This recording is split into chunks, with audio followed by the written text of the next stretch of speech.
You're listening to the Arkansas AgCast, where we discuss the latest news, trends, and issues impacting Arkansas farmers and ranchers. Our show is brought to you by the Arkansas Farm Bureau Federation and hosted by Rob Anderson and Jason Brown.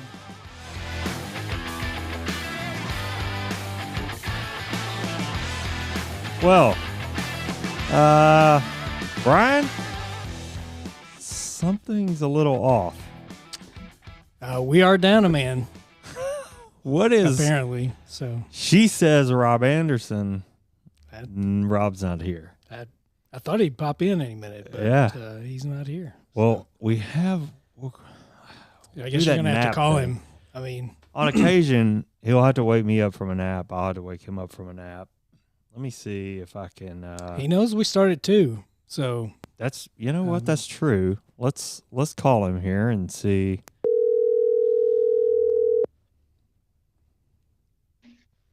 Hello, Rob. Yes, it's me. Hey, man, it's 2:00 on Thursday. Anything on your calendar? Look, I'm sorry I can't be there with you guys today. I'm out here doing a hard-hitting piece on this CDC recommendation not to kiss or hug your poultry.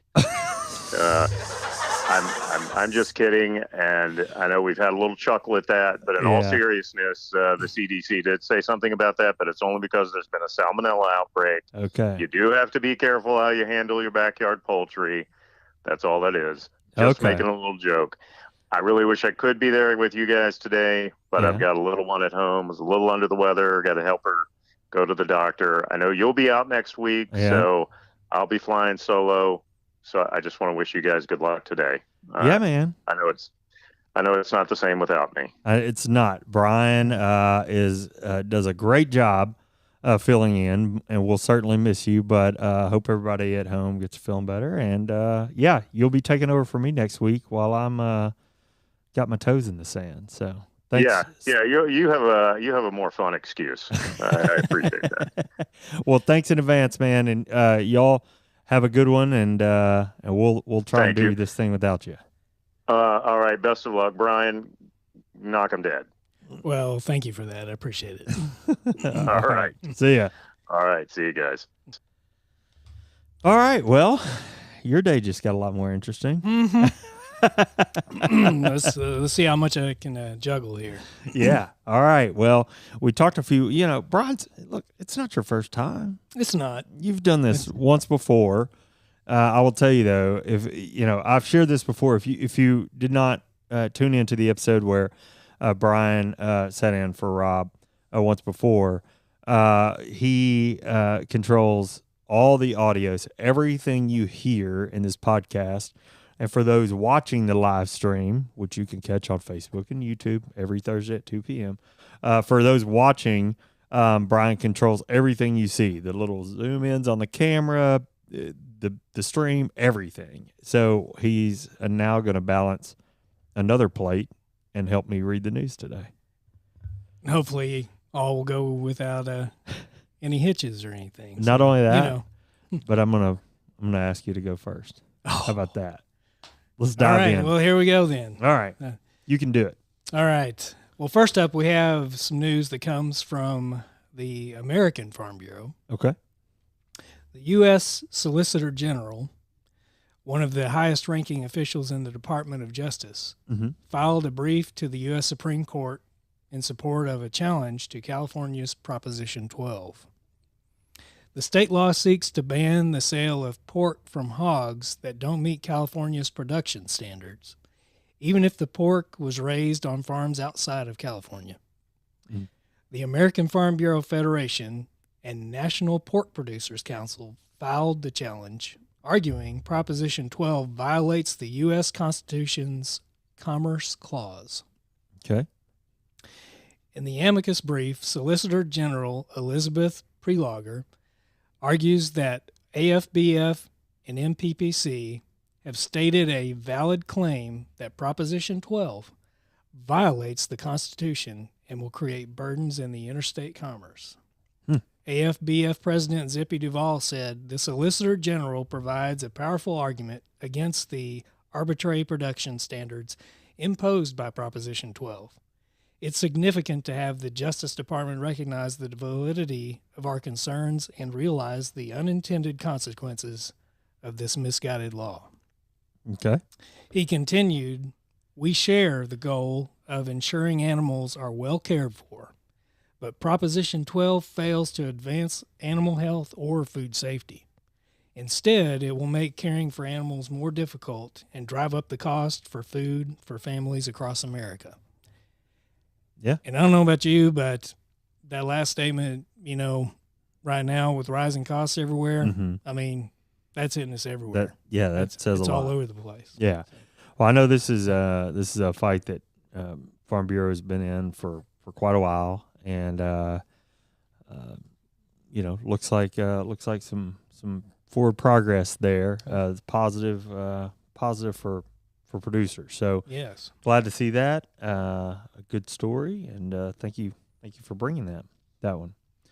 Well, let's move on to a topic that we've covered more than a couple times on the show, but want to continue bringing information to you on, and that is the we've talked a lot about, like I said, the Senate Ag Committee field hearing that occurred last week in Jonesboro. So let's follow up just with a little bit of reporting from that event before we move on to other topics. According to committee staff and others, Arkansas had a great turnout in Jonesboro for the field hearing to discuss the upcoming Farm Bill reauthorization. Arkansas Farm Bureau President Rich Hillman gave opening testimony alongside Dr. Mickey Latour, the Dean of the College of Agriculture at Arkansas State. The committee had the opportunity to hear from a variety of witnesses during the hearing. Those witnesses were divided into two panels and included all Arkansans. The panel one included Nathan Reed, Brad Doyle, Anna Marie Doremus, John McAlpine, Mark Morgan, and Jennifer James. And that panel represented the perspective of Arkansas commodities, conservation, and outdoor recreation. Additionally, there was a second panel to address the senators, as I mentioned, and those panelists included Greg Cole, Elizabeth Bowles, Buddy Hasten, Rhonda Sanders, and Dennis Sternberg. That panel represented farm lending, rural utilities, feeding programs, and these are my terms. So, good representation across that rural community and commodity spectrum there.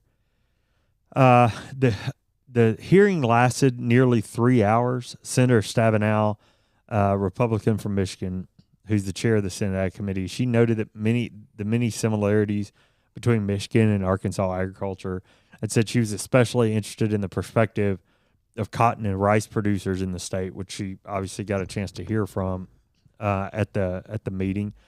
We were in attendance. There were several Arkansas Farm Bureau staff, board members, members in attendance. Truly, the event was well attended. Farmers had a great representation there. I think following the event, there was some good media coverage of the event. So, just do a quick Google search if you're interested in hearing more in-depth coverage. After the hearing, the senators went on a small farm tour, abbreviated farm tour, I guess I should say. And it was a really, really great moment for agriculture in the state of Arkansas. Yeah, and it's pretty significant to note that it's, we haven't had a field hearing like this in the state since Blanche Lincoln was senator. So that's pretty significant. It was a big deal. Yes. And glad they had it.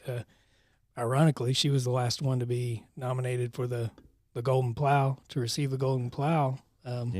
Just like Senator Bozeman. Senator Bozeman, which I guess we should point out, we're going to present that to him at O&L. There will be a presentation at our officers and leaders next month. Yeah, that's right. Next month in the Rogers, we will be presenting him with the Golden Plow. If you don't know, so Golden Plow, I say we will be. American Farm Bureau will be. The Golden Plow is given to a legislator who is making a difference for the ag industry, and Senator Bozeman will receive that recognition in Rogers in July at officers. Yes. So great point. Yeah. Thanks for bringing that up, Brian. See, yeah, you bet. Really. Yeah. Well, speaking of the Senate Ag Committee, they were back in D.C. And addressing some issues around livestock this week. Okay. In fact, according to AgriPulse, the committee approved bills yesterday authorizing USDA to mandate minimum levels of cash trading in cattle and establish a special investigator's office in USDA to probe allegations of unfair marketing practices. Okay. The Cattle Price Discovery and Transparency Act of 2022 was approved with opposition from Arkansas John Bozeman, the committee's ranking member, and Senator Roger Marshall of Kansas. Bozeman said that if not for the mandatory minimums in the legislation, he would support it. Mm-hmm. The bills are opposed by the National Cattlemen's Beef Association and North American Meat Institute.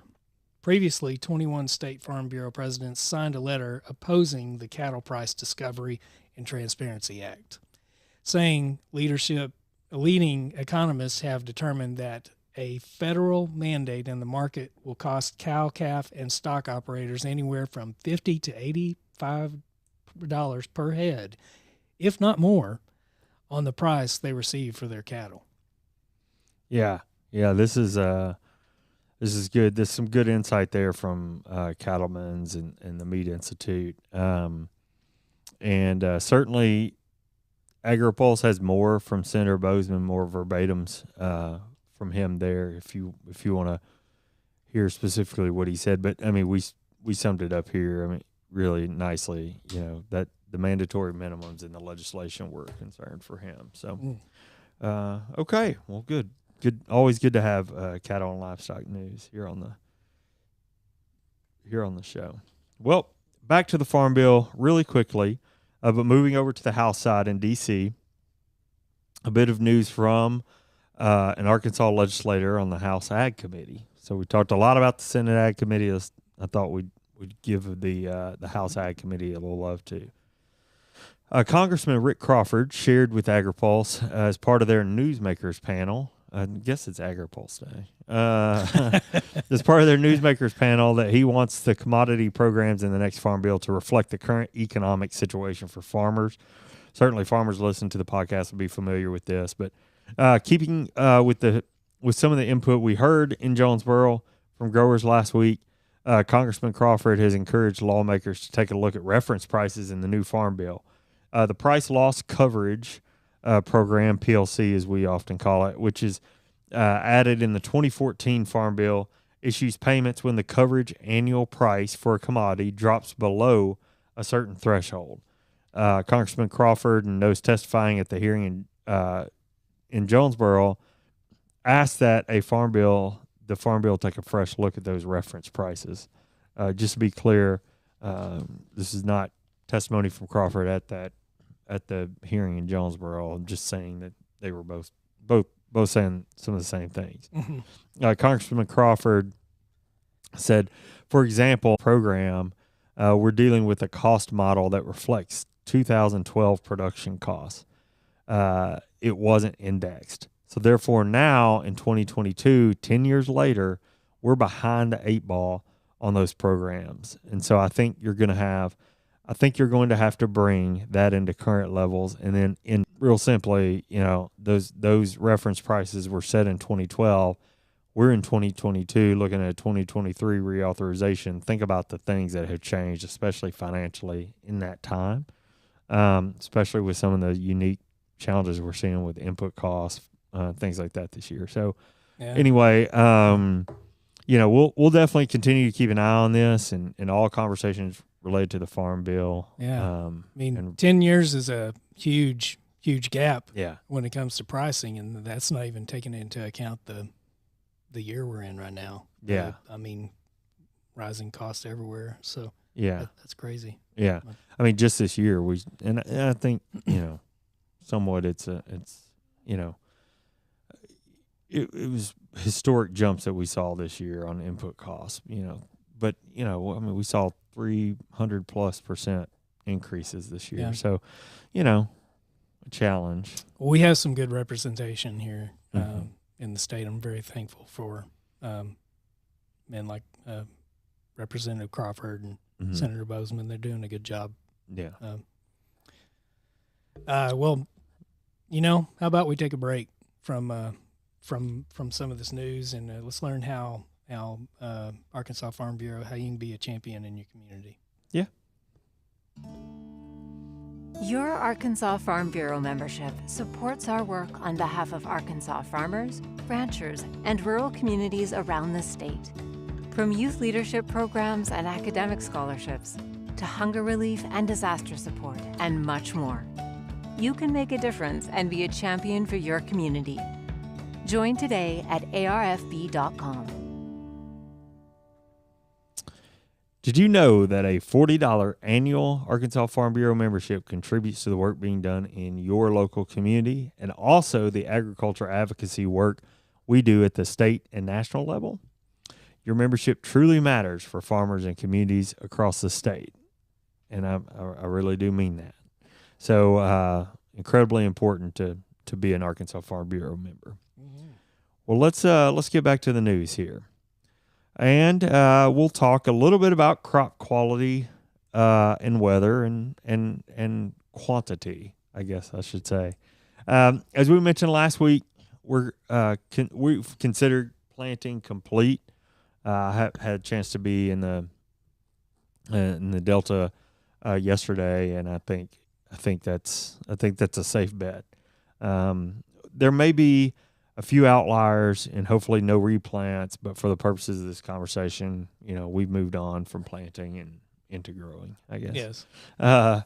We saw very little rain across the state this week. What has made it to the ground has been pretty spotty.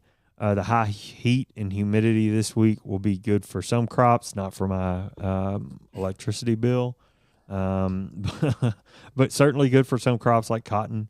We're seeing a lot of polypipe being rolled out in fields across the state. Was on a farm doing just that yesterday, a farm that will roll out 31 miles of polypipe this year. Yeah, I know. That's all a water saving, a sustainability, concept. Yes. Anyway, sorry, I digress. So we're seeing a lot of polypipe being rolled out. It's time to get some water on some of the crops. Without going through the actual numbers, we continue to see a healthy crop outlook with most of the row crops at 70% good to excellent rating across the state, based on USDA reporting. I took a look at the Arkansas Row Crops blog. Shout out to those guys. And Jared Hardkey says we're moving really at the speed of light. He also said he's hoping for a 4th of July rain, in that time frame next week or so to help the rice crop out a bit too. Jared says the disease pressure looks pretty good right now, but he's continuing to monitor that. Probably knocking on some wood. I don't want to put words in your mouth, Jared, but probably knocking on some wood there. Our team actually got to catch up with him yesterday, I believe, and talk about this year's rice crop. He's got some insight about why acreage numbers aren't quite what they seem. Brian, do you mind to play that clip from Jared? Sure. In an even numbered year like this one, we've talked about this a lot through the spring and the winter, we would normally expect to see 1.4, 1.5 million acres of rice. We do an annual kind of up-down rotation, 1.1 or so million acres in an odd numbered year, 1.4 plus in an even numbered year. So we're expected to be around 1.1 million acres this year. That doesn't sound like much of a decline from last year's 1.2 million. until you look at it through the lens of where we normally rotate to that much higher number. So as far as the state is concerned and the state's rice industry is concerned, it's a much bigger reduction than it looks like on paper one year to the next. So that part's going to be concerning for the industry this year, and certainly what happens going into next year. That's good context. You see that number 1.1 and you think, oh, pretty on par from last year, you know, and then, but that sort of ebb and flow that he's talking about when, you know, we're in the valley when we should be at a peak, and because it's an even year. That's really interesting. That's the first time I've heard that. Yeah. That's really interesting, and always great to hear from Dr. Harkey and the other crop specialists from the university. I know we are going to take the rest of that interview and publish it as a video. Yes. So if you're interested in what Dr. Harkey has to say about the rice crop right now, keep an eye out this week or early next. I can tell you we are going to have a chat with Dr. Jason Kelly tomorrow. Have the same conversation about corn, and look forward to sharing that. And we'll continue on. We're sort of starting with the earliest crop in the ground and moving to the later crops in the ground. Try to keep having regular crop updates and hear from specialists all over the state. So yeah, it's really good information. So anyway, well, keep an eye out. Speaking of another specialty crop, we're right in the middle of locally grown produce season, and I've got a cool fact about blackberries. Okay, all right, sure. Blackberry growing has grown in Arkansas. I see what you did there. I see what you did there. Where's your I should have, but you know, I can only do so many things. Yeah. Many people may not realize it, but many of the blackberry varieties grown and sold around the country were developed right here in the state through the University of Arkansas, and particularly by Dr. John Clark. Oh, our friend Dr. John Clark. Our friend Dr. John Clark. He's a university distinguished professor, and with a University of Arkansas, he is professor of horticulture, who is also a member of the Agriculture Hall of Fame here in Arkansas. Yeah. He's a bit of a celebrity in the world of fruit production. That he is.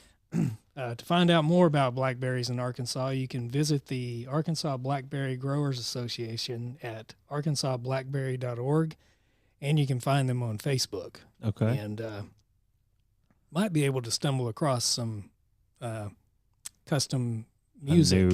I knew it. You can't talk about Dr. Clark. You can't talk about Dr. Clark and not talk about his incredible guitar skills. Honestly, I should have him here reading. He's got an incredible voice. He's very talented. He does. And the man knows a lot about blackberries. So little known. So I guess this is going to be a Dr. Clark segment, but little known fact about him: the university will produce videos of him talking about specialty crops and blackberries or grapes or whatever it is. Yeah. And they're often backed by music. That Dr. Clark writes a lot of that music. He composes a lot of that himself. He does. Sometimes he even plays it. So they show, footage of him playing that music in the videos. I mean, some of the videos that we've produced, he gave us a little music to go as a music bed underneath there. Yeah, it's so cool. It is really cool. Yeah.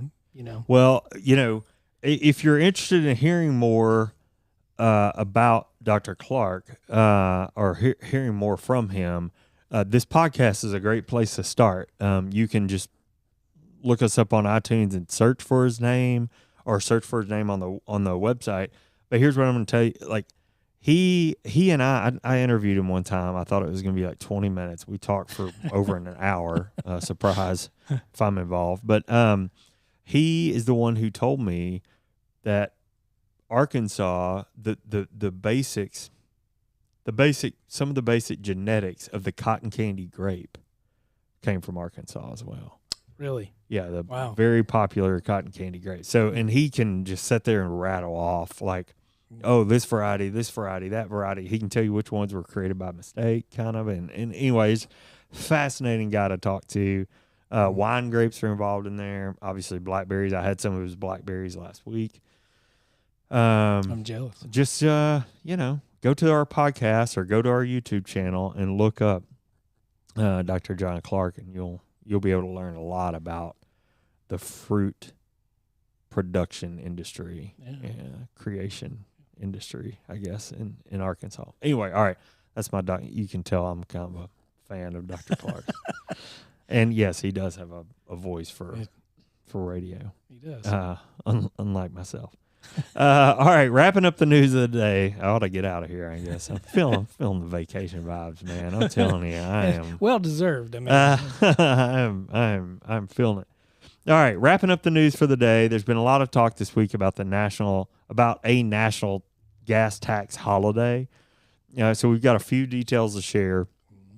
Most importantly, I want to note no official action has been taken as of now, unless it's happened since 2:00 when we started. We're simply just sharing some of the current conversation around this topic. Reportedly, President Biden is considering a national gas tax holiday up to 3 months to give relief with current fuel prices, pausing the 18.4 cents per gallon federal gasoline tax and the 22.4 cents per gallon federal diesel tax could reduce prices for consumers and others during the peak driving season, which is now summer.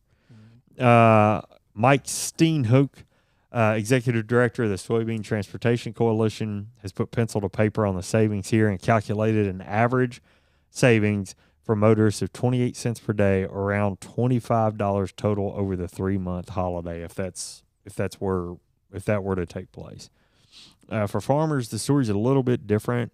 Obviously, there's oftentimes diesel involved and other things, but farmers drive more, especially during harvest, and would stand to save a little more potentially, depending on where they're purchasing the diesel, if it's on farm or on road. However, if the holiday lasted 3 months, it would likely expire before harvest and limit the helpful impact to farmers. So it's a really deep and wide conversation. It's going on. It's changing. There's folks issuing opinions on this at every turn, both officially and unofficially. So we'll continue monitoring, report back here as it develops, especially if something official develops.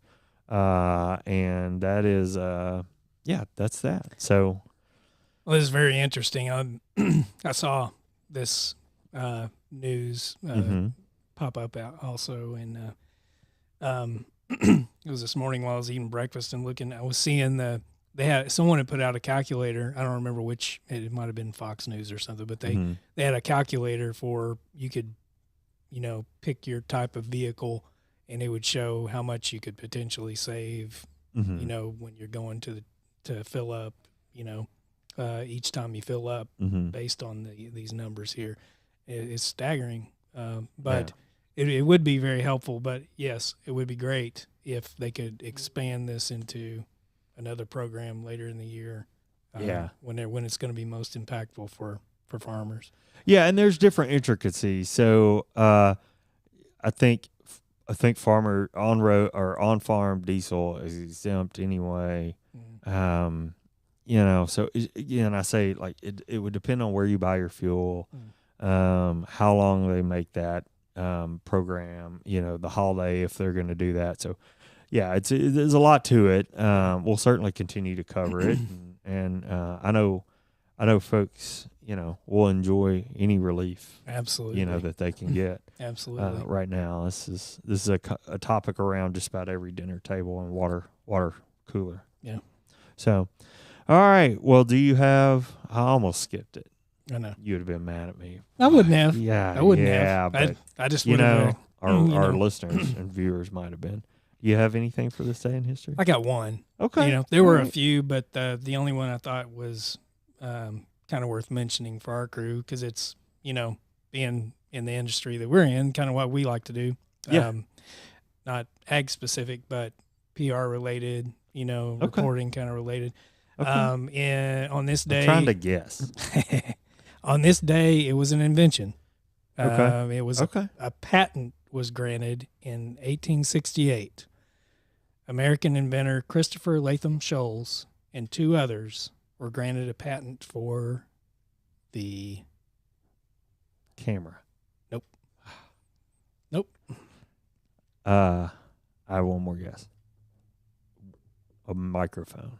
No. Okay, what is it? Typewriter.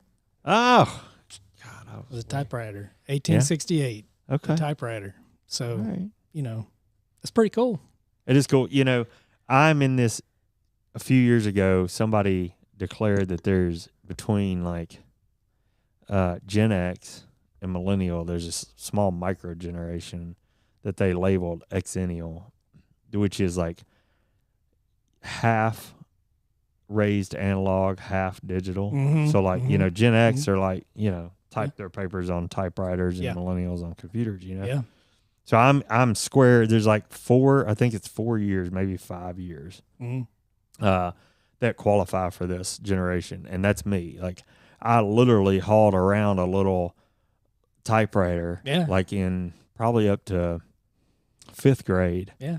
And if I had to, submit assignments when I was, in elementary and middle school, I would have to. I typed them on a typewriter. Oh yeah. I remember sitting at my grandmother's kitchen table, and I learned to type on one. I mean, it was a old school typewriter, Yep. I was trying to explain to my daughter the other day encyclopedias. Yeah. Like, we had a my grandparents had a collection of World Book encyclopedias, and if you wanted to look something up, dogs, you go pull the D out and. All right, fun story time with Grandpa. Sorry for that. We're showing our age here. Oh, well, I am. For sure, I am. Anyway, I promise not to fun go off. stuff. I like it. I should really. See, I need a vacation. I'm just rambling about all kinds of stuff. Stanley Hill's eating this kind of stuff up. Oh, yeah. So. Yeah. Yeah, he is.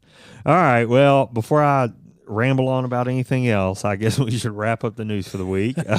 I'll tell you, thanks for following along with the Arkansas AgCast. We're grateful for you taking the time to watch and listen every week. Yeah, and remember that you can catch this live stream every Thursday at 2 p.m. on Facebook, YouTube. Make sure that you turn on your notifications to get the alerts when we do go live. Yep. You can listen to the audio version later on iTunes, Spotify, or wherever you get your podcasts. Today, the Arkansas AgCast is brought to you by the Arkansas Farm Bureau, and today it's hosted by me, Jason Brown, and our co-host and producer, Brian Pistole. And our show is also produced by myself and Matthew Magdafrau, and we miss having him around today. I know, he wasn't down here He's today. playing hooky. He's off editing or something. Yeah, I know, he's busy. We'll see you guys next week. Thanks for tuning in. Yep.